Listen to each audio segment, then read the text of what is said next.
आदाब, नमस्कार। मैं वसीम अख्तर और आप देख रहे हैं द लीडर हिंदी। यूपी के जिला बरेली में जोगी नवादा के ऑफिस को डुगडुगी पीटने के बाद जिले से तड़ीपार कर दिया गया। बारदारी इंस्पेक्टर उसे पीलीभीत की सीमा से बाहर कर आए हैं, इस चेतावनी के साथ कि अगर 6 माह से पहले बरेली में दाखिल हुआ तो गुंडा नियंत्रण अधिनियम के तहत कड़ी कार्रवाई अमल में लाई जाएगी। ऑल इंडिया इत्तेहादी मिल्लत काउंसिल IMC के अध्यक्ष मौलाना तौकीर रज़ा खान की आज फतेहगढ़ जेल से CJM के सामने पेशी हुई है। BD ने 3 अवैध कॉलोनियों में बुलडोजर चलाया है। अंडर कंस्ट्रक्शन 2 बड़ी कमर्शियल बिल्डिंग सील कर दी हैं। FSDA ने खराब प्रतीत होने वाली मिठाई को फेंकने का सिलसिला जारी रखा। DM ने कलेक्ट्रेट में अंतर्राष्ट्रीय प्रतियोगिता में पदक जीत कर लाने वालों का इनाम से हौसला बढ़ाया है। बिथरी चैनपुर के एक युवक को सऊदी अरब की जेद्दा जेल में कैद कर लिया गया है। ये और इस तरह की दूसरी बड़ी खबरों की आइए आपको तफसील बताते हैं। डुगडुगी पिटवाकर किया आसिफ को जिला बदर। बारादरी थाने की पुलिस ने बड़ी कार्रवाई की है। जोगी नवादा के रहने वाले आसिफ उर्फ आशु पुत्र जुबैर अली को जिला मजिस्ट्रेट के आदेश को सामने रखते हुए जिला बदर कर दिया है। इंस्पेक्टर धनंजय पांडे आसिफ को लेकर पीलीभीत जनपद की सीमा पर पहुंचे। बरेली की सीमा में खड़े होकर डुगडुगी पिटवाई, आदेश पढ़कर सुनाया और बताया कि उसे 6 माह के लिए जिला बदर किया जा रहा है। उससे पहले अगर वो जिले की सीमा में दिखाई दिया जाता है तो उस पर गुंडा नियंत्रण अधिनियम के तहत कड़ी कार्रवाई की जाएगी। उस पर थाना बारादरी में ही 8 मुकदमे दर्ज हैं। बकौल इंस्पेक्टर 2 साल पहले जोगी नवादा के बवाल में उसकी भूमिका भी सामने आई थी। उच्च अधिकारियों को तब रिपोर्ट भी भेजी गई थी।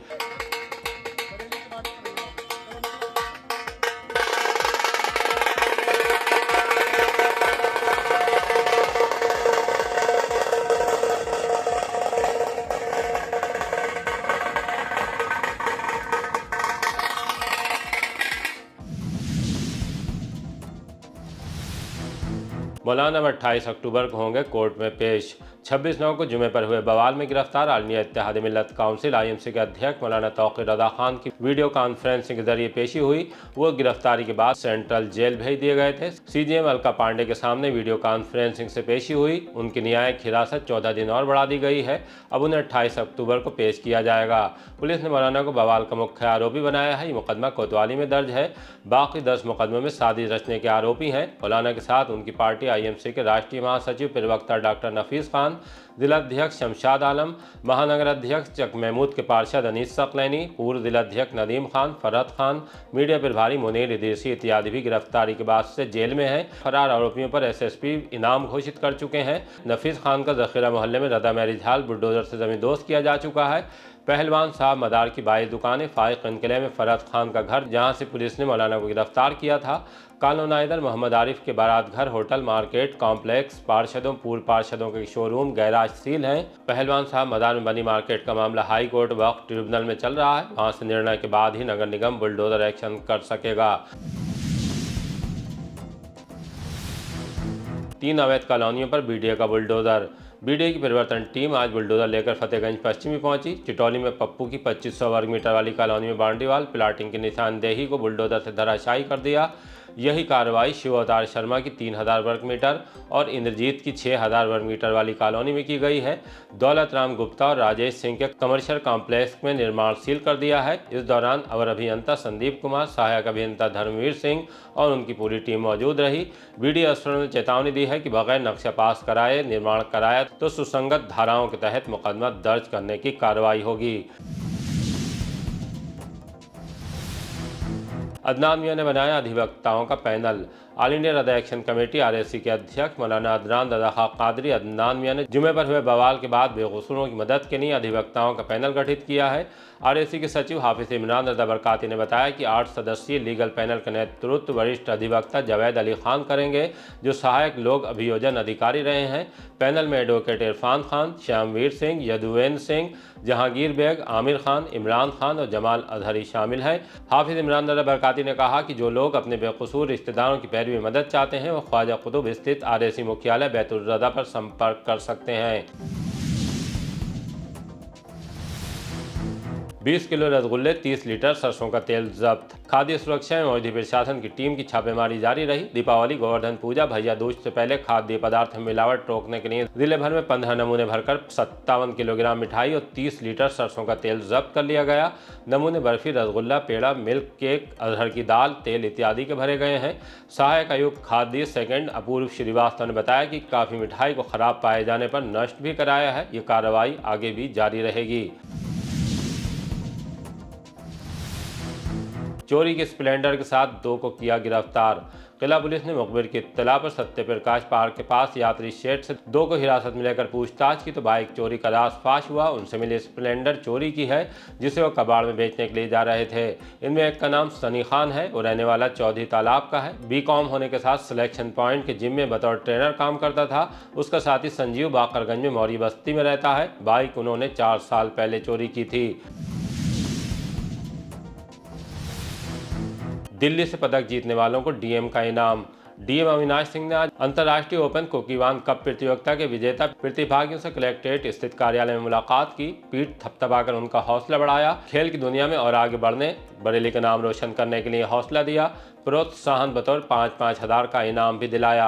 ये प्रतियोगिता 9 से 12 अक्टूबर को KD Jadhav indoor hall, Indira Gandhi indoor stadium, new Delhi में हुई थी, जिसमें बरेली के 14 खिलाड़ी पदक जीत कर लाए हैं। माही गंगवार 3 स्वर्ण कांस्य, निशु भारद्वाज रजत कांस्य, शुभम रौतेला रजत, अधृत श्रीवास्तव स्वर्ण, करण कुमार कन्नौजिया स्वर्ण कांस्य, भानु प्रताप सिंह स्वर्ण रजत, सचिन सिंह स्वर्ण, माधुरी स्वर्ण कांस्य, आरोही रजत, परिक्रमा रजत, जोया खान रजत, साजाद कांस्य, तवेश कुमार स्वर्ण, रूप रजत और कांस्य पदक लेकर आए हैं। इस दौरान कोच मोहम्मद अकमल खान, साक्षी बोरा व जगमोहन पटेल के हिस्से भी प्रशंसा आई।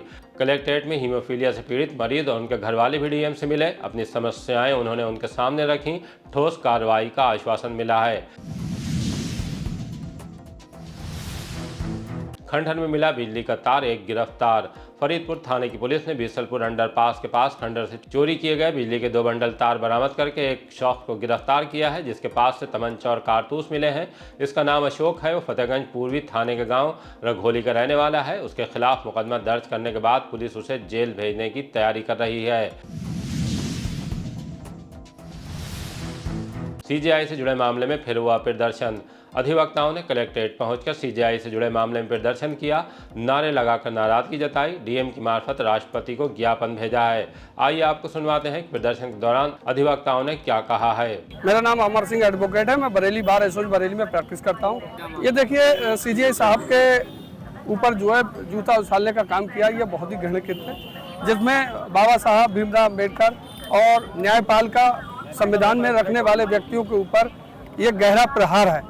हम सारे लोग जो अधिवक्ता यहाँ पे एकत्रित हुए हैं वो न्यायपालिका में विश्वास रखने वाले व्यक्ति हैं। उनकी भावनाओं को आहत किया गया है, उसको कुचलने का काम किया गया है।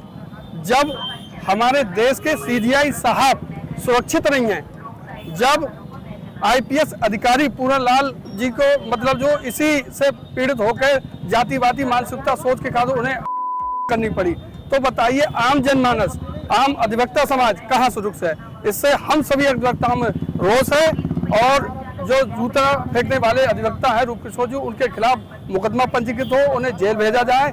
ऐसे व्यक्ति को जो न्यायपालिका में विश्वास नहीं रखता है, मेरे ख्याल से जीने का इस दुनिया में कोई अधिकार नहीं है। संत प्रेमानंद महाराज की सेहत को हुआ यज्ञ। महंत श्री शिरडी साईं खाटूराम सर्वदेव मंदिर श्यामगंज में पंडित सुशील पाठक की देखरेख में यज्ञ किया गया। इस दौरान संत प्रेमानंद महाराज के स्वास्थ्य लाभ की कामना की गई।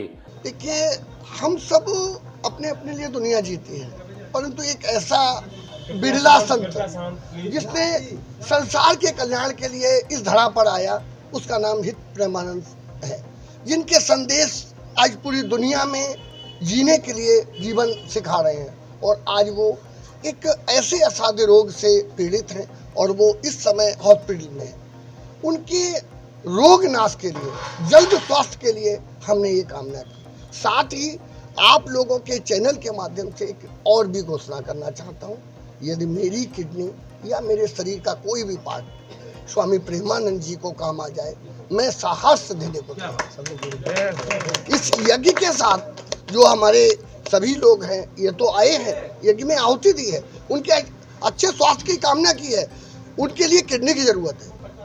मैं साहस अपने दिल से ये स्वीकार कर रहा हूँ, यदि मेरी किडनी उनके काम आ जाए, मैं तो, मेरे जैसे सुशील तो बहुत हैं, पर प्रेमानंद दूसरे नहीं हो सकते।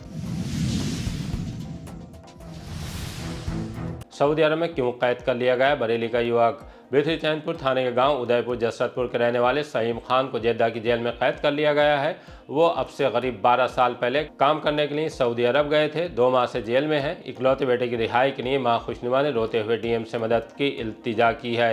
मेरे बेटे का नाम सईम खान, इनको हो गए 13 साल गए हुए। मेरा एक ही बेटा है, 2 बेटी है मेरी। मेरे शौहर नहीं है, मेरे शौहर 2002 में ख़त्म हो गए। उसके बाद भेजा था उसके बाद में भेजा है मैंने अपनी मजबूरी पे। मेरी बेटियां ही, मेरे कने ज़मीन जगह कुछ भी नहीं है। मैंने जो कुछ हाँ सब बेच के पहुंचा दिया वहाँ पे। क्या बेचना पड़ा आपको? मैंने अपना घर बेच लिया और जो भी था मेरे कने माल जेवर वो सब मैंने बेच लिया। बाकी अब में से कोई जवाब नहीं दे रही, मुझे कुछ पता नहीं चल रहा। मेरा एक ही बेटा, 2 बेटी है मेरी। मैं ये डीएम साहब से मेरी दरख्वास्त है कि आप मेरी मदद करें। मेरा एक ही बेटा है और कोई भी सहारा ना है। मेरी जवान बेटी घर में है, 2 मादियाँ रहते हैं। आप कुछ भी करके मेरे बच्चे को वापस बुला दीजिए। मुझे ड्राइविंग के लिए बुलाया था उनको वहाँ पे सऊदी में। अब फिर उनसे वहाँ पे ड्राइविंग के लिए कुछ दिया नहीं था, गाड़ी वाड़ी चलाने, घर के काम करवाता था, कहीं कुछ कभी कुछ। और सैलरी 6 महीने से दी नहीं थी उनको। सैलरी 6 महीने से नहीं दी। उन्होंने सैलरी के लिए बोला था कि सैलरी वैलरी, तो उनमें ऐसे ही आपस में हाथापाई हो गई छोटी मोटी। तो उन्होंने जो उनके कफील थे उन पर केस ठोक दिया था। तो वो मुकाफले लमसम 4 लाख के थे जो हमने भरे थे, और वो भी घर बेच के ही अपना भरे थे। मुकाफले माने यानी चालान। हाँ, उसके लिए घर बेचना पड़ा था। 2 लाख रुपए के जेवर भी बेचे थे। 4 लाख के चालान थे। 2 लाख वहाँ के एम्बेसी जो होते हैं लोग, उनको दिए थे हमने 2 लाख रुपए। जो 35 लोग इनके साथ में पकड़े थे एक ही दिन में, वो भी सारे लोग आ चुके हैं। इनको 2 महीने होने वाले हैं, अभी तक कुछ पता ही नहीं चल रहा है। जब एम्बेसी वाले लोग आते हैं, ये पूछते हैं कि प्रॉब्लम क्या हुई, मैं जा क्यों नहीं पा रहा हूँ घर पे, तो एम्बेसी वाले कोई जवाब ही नहीं देते हैं। और हर तीसरे चौथे दिन कभी 100 रियाल, कभी 50 रियाल भेजना पड़ते हैं उन्हें। कैसे बात होती है उसका? टेलीफोन से। हाँ, फ़ोन पे बात होती है, वो भी 2 मिनट, इससे ज़्यादा नहीं। अच्छा, जेल से ही बात होती है 2 मिनट बस। तो पैसे मंगाते हैं फिर? वो तो मंगाते हैं, बात करने के लिए 70 रियाल डालना पड़ते हैं उसमें। बीमार है क्या है उनके पथरी है पेट में, प्लस सीने में उनके दर्द रहता है। अभी बुखार आ गया था तो एक गोली 250-250 रुपए की पड़ी है उनको। इसी तरह की ताज़ा अपडेट जानने के लिए देखते रहिए द लीडर हिंदी। विदा लेने से पहले हमारी आपसे गुजारिश है कि हमारी रिपोर्टिंग पसंद आ रही है तो खबरों को शेयर कीजिए और हमारे चैनल को सब्सक्राइब करके हमारा हौसला ज़रूर बढ़ाइए।